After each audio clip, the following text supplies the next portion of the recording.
It is the 19th of February, 1945, and the island of Iwo Jima is rising out of the smoke like something from a nightmare.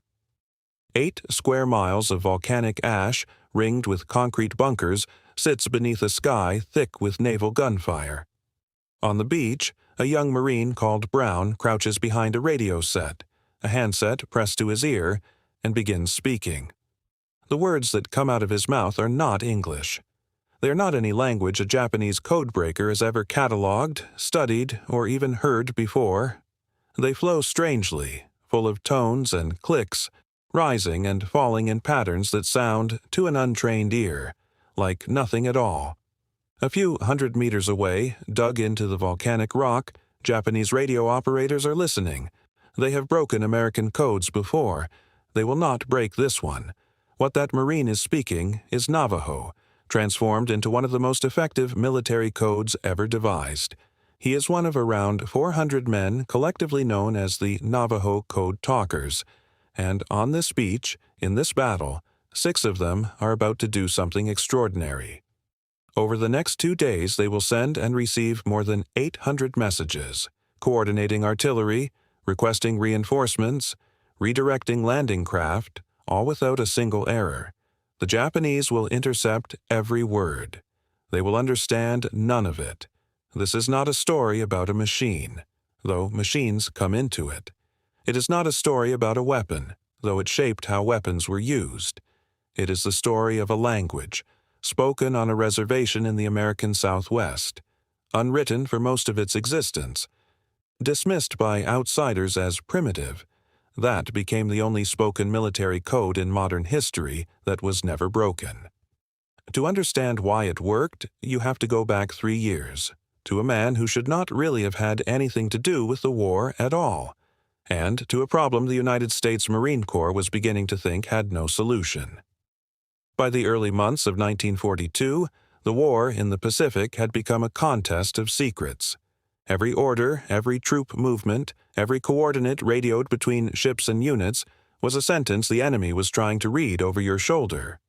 Japan's signals intelligence services were formidable. Across the previous decade, they had built up cryptanalytic units capable of working through American military codes with real speed, and the United States knew it. Codes that had seemed secure in peacetime were being compromised within weeks of contact. Mechanical cipher systems existed, certainly, but they were slow, and slow was dangerous. A coded order that took half an hour to encrypt, transmit, and decrypt was an order that might arrive too late to matter, particularly in the brutal close-quarters fighting that characterized amphibious landings across the Pacific Islands. The numbers told their own story. Standard encryption machines of the period required around 30 minutes to encode, transmit, and decode a typical 3-line field message. 30 minutes on a beach under fire is an eternity. Mortar positions shift. Landing craft change course. A request for naval gunfire support that arrives 40 minutes late might land on ground the Marines have already taken, or worse, ground they have already been pushed back from. Commanders needed something that could move at the speed of the battle itself, not the speed of a cipher clerk turning the wheels of a machine. There had been earlier attempts to solve this exact problem using an unconventional idea, encoding messages not through mathematics, but through language itself. During the First World War, members of the Choctaw Nation serving with American forces had transmitted messages over field telephones in their own language, and German listeners, however skilled, had no frame of reference for what they were hearing. It worked in a limited way, on a limited scale. But by 1918 it was a curiosity rather than a program, and in the intervening decades the idea had largely been forgotten by military planners. What made the situation in 1942 different and more urgent was scale. The Pacific Campaign was not going to be a handful of isolated engagements. It was going to be island after island, year after year, an unrelenting sequence of amphibious assaults against a well-dug-in, highly capable enemy. Any code used across that campaign would face sustained pressure from Japanese cryptanalysts with every passing month to find a weakness, a pattern, a crack. A code that merely held for a few weeks was not good enough.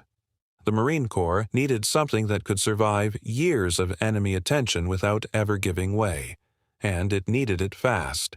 The man who proposed the answer was, on paper, an unlikely candidate to be solving a military communications crisis. Philip Johnston was a civil engineer from Los Angeles, 50 years old in 1942 and consequently too old for combat service, the son of Protestant missionaries who had raised him on the Navajo reservation that stretched across Arizona and New Mexico. Johnston had grown up speaking Navajo, a language unique to reservation dwellers and rarely used anywhere else, in which inflection could change a word's meaning entirely. He had served in France during the First World War and had, by some accounts, heard there of the Choctaw experiment. Reading about the military's renewed hunt for an unbreakable code in early 1942, he thought of home. Navajo was, in 1942, almost entirely unwritten. There was no published dictionary, no widely available grammar, no textbook a foreign intelligence service could acquire and study. Outside the Navajo Nation itself, the language was understood by a vanishingly small number of people. American military assessment at the time suggested fewer than 30 non-Navajos in the country had anything beyond a superficial grasp of it. Crucially, nobody in the Axis camp was among them. German researchers had spent the interwar years studying a number of Native American languages, but Navajo, by the Marine Corps' own later assessment, had not been one of them. Johnston took his idea to Camp Elliott near San Diego in February 1942 and arranged a demonstration for skeptical Marine officers. He brought 4 bilingual Navajo men with him. 2 were sent to a separate room and given a standard military field order in English. Their task was to translate it into Navajo, transmit it by radio to their companions elsewhere in the building, and have it translated back into English on the other end. The test showed that Navajo speakers could encode, transmit, and decode a 3-line message in around 20 seconds, against the 30 minutes required by contemporary cipher machines. It was not a marginal improvement, it was a different order of magnitude entirely, and it was enough to convince Major General Clayton Vogel, who recommended that 200 Navajo men be recruited into the program. The technical innovation that followed was more careful and more clever than simply speaking a foreign language down a telephone line. Vogel's recommendation led to the recruitment of the first 29 volunteers, who arrived for training in the summer of 1942 and were organized into Platoon 382, the first all-Navajo unit in Marine Corps history. After completing standard recruit training, this small group was sent to develop something that did not yet exist. A working code built on their own language, dense enough to defeat analysis, simple enough to memorize under combat conditions, and fast enough to be useless to anyone except the men who had built it. What they produced operated on 2 layers. The first was a phonetic alphabet.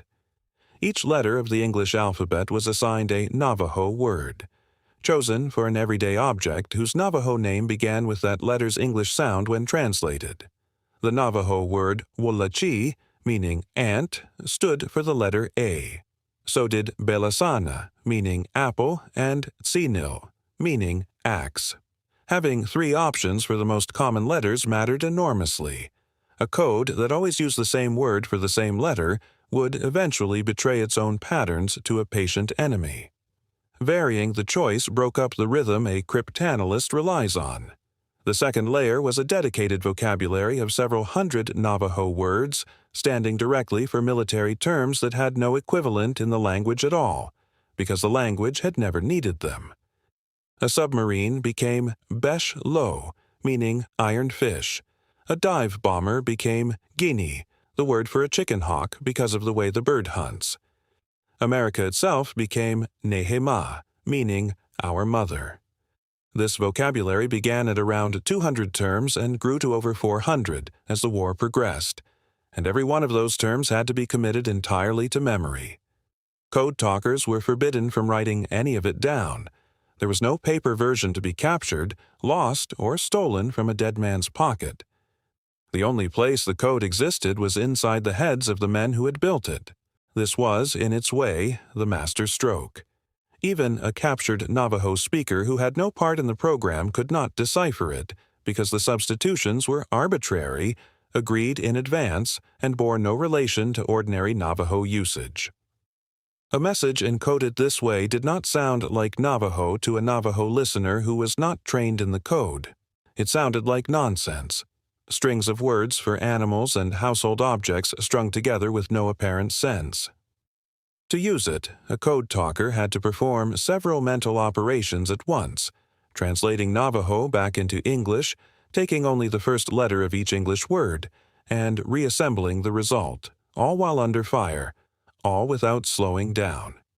For the place name Tarawa, a code talker might transmit the Navajo words for turkey, ant, rabbit, ant, and weasel, each one collapsing down to a single letter, spelling the word out one careful piece at a time. If you are finding this interesting, a quick subscribe helps more than you know, and it costs nothing at all. The program expanded rapidly once its value was proven.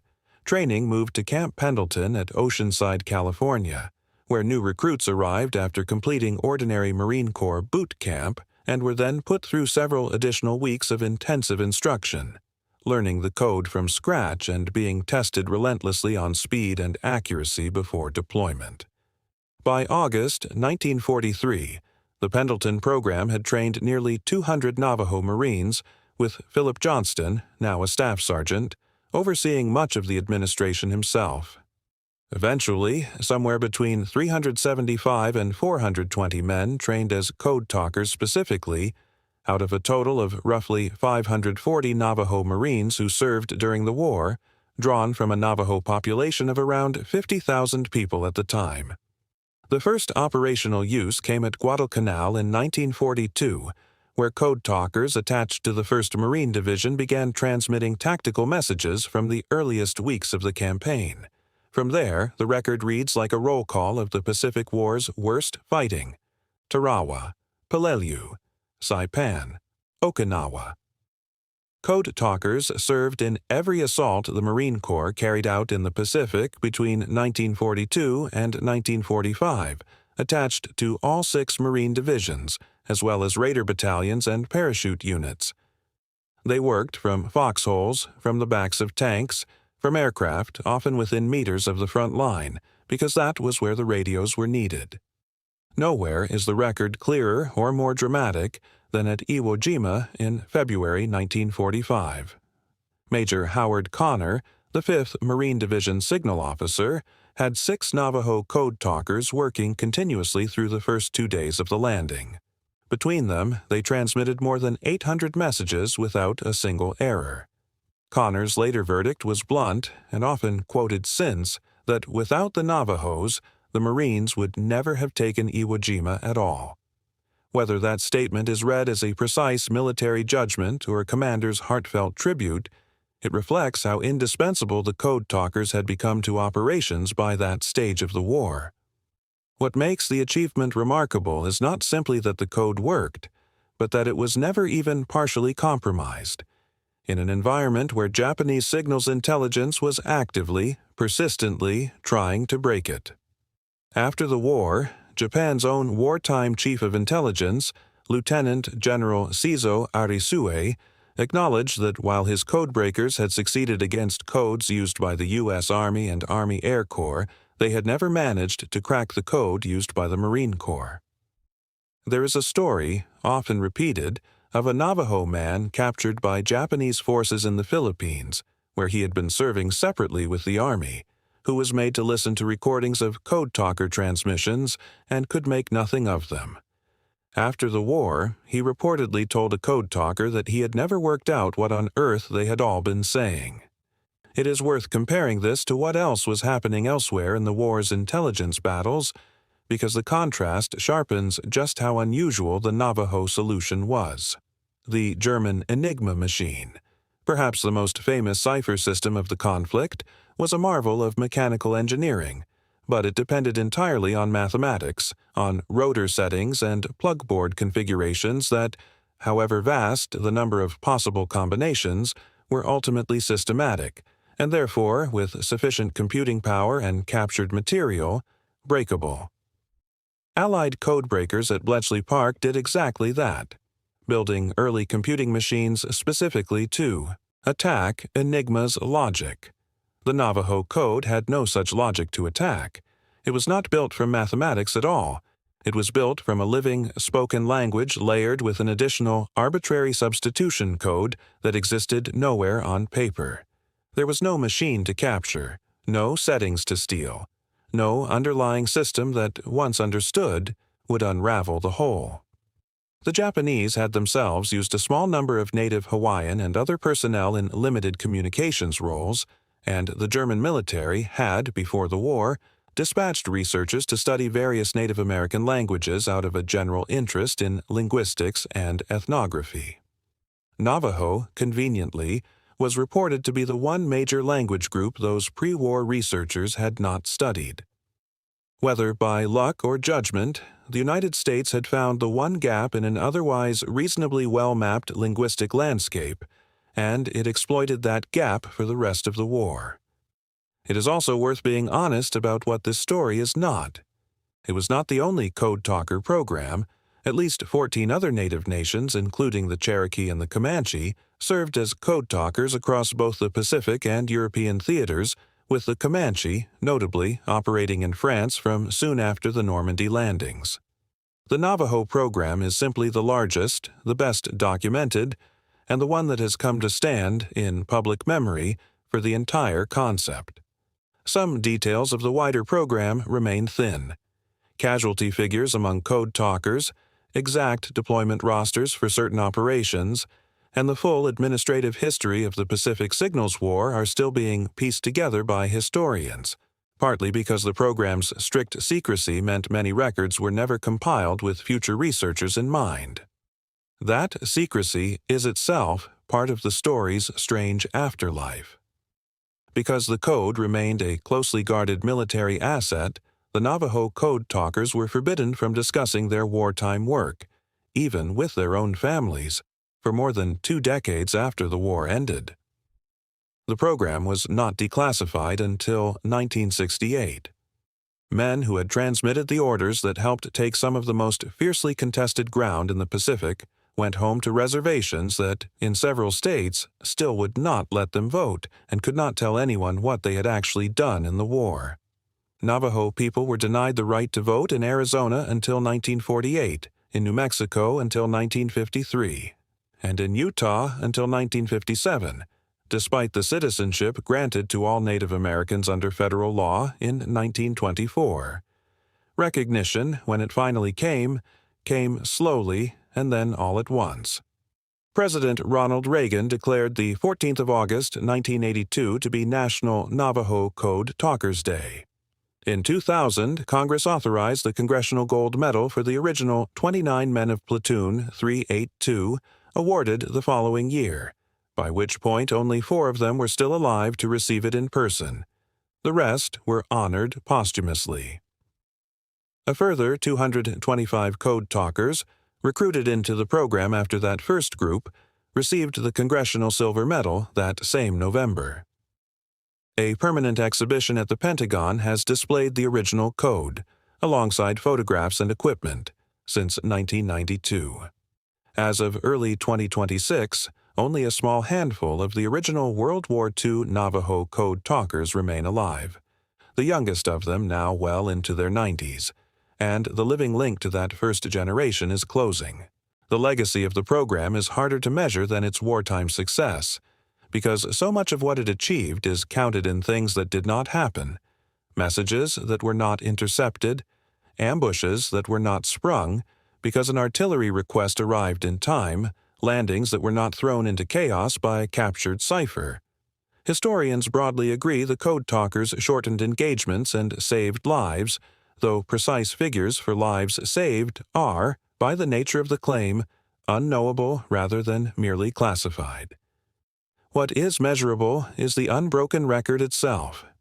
No Navajo code transmission was ever successfully decrypted by Japanese intelligence throughout the entire war, a claim that can be made about almost no other major Allied cipher system of comparable scale and duration. The deeper legacy may be cultural rather than strictly military. a language that government boarding schools had spent decades trying to erase from their pupils, sometimes through outright punishment for speaking it, turned out to be the thing that helped win battles. The mathematics of cryptography could not secure on its own. Several of the code talkers later reflected that the oral traditions of memory and storytelling they had grown up with on the reservation, skills explicitly devalued by the institutions meant to assimilate them, were precisely what let them hold 400 code words in their heads without ever writing one down. The Navajo Nation Museum in Window Rock, Arizona, and the exhibit at the Pentagon both preserve elements of the original code today, alongside survivor testimony collected through oral history projects before that testimony, too, is lost. Go back to that beach on Iwo Jima, February 1945, smoke rolling across volcanic ash, and listen again to the sounds coming from that radio handset. To the Japanese operators straining to make sense of it, it is noise, a wall of unfamiliar syllables with no pattern they can find a way into. To the Marine on the other end, it is precision, a grid reference, a request for fire support, an order to hold or to move, arriving in seconds rather than the better part of an hour. Two men hearing the exact same sounds, living in two entirely different realities, and that gap between what the enemy heard and what it actually meant is the whole of the achievement. 400 men. A language with no alphabet of its own a century before. A code with no machine behind it, no key to steal, no logic to unpick. It was tested against the finest signals intelligence services in the Pacific for 3 years running, and it did not yield once. Not a single transmission cracked. Not a single message read by an enemy who badly, desperately wanted to read it. They were told to stay silent.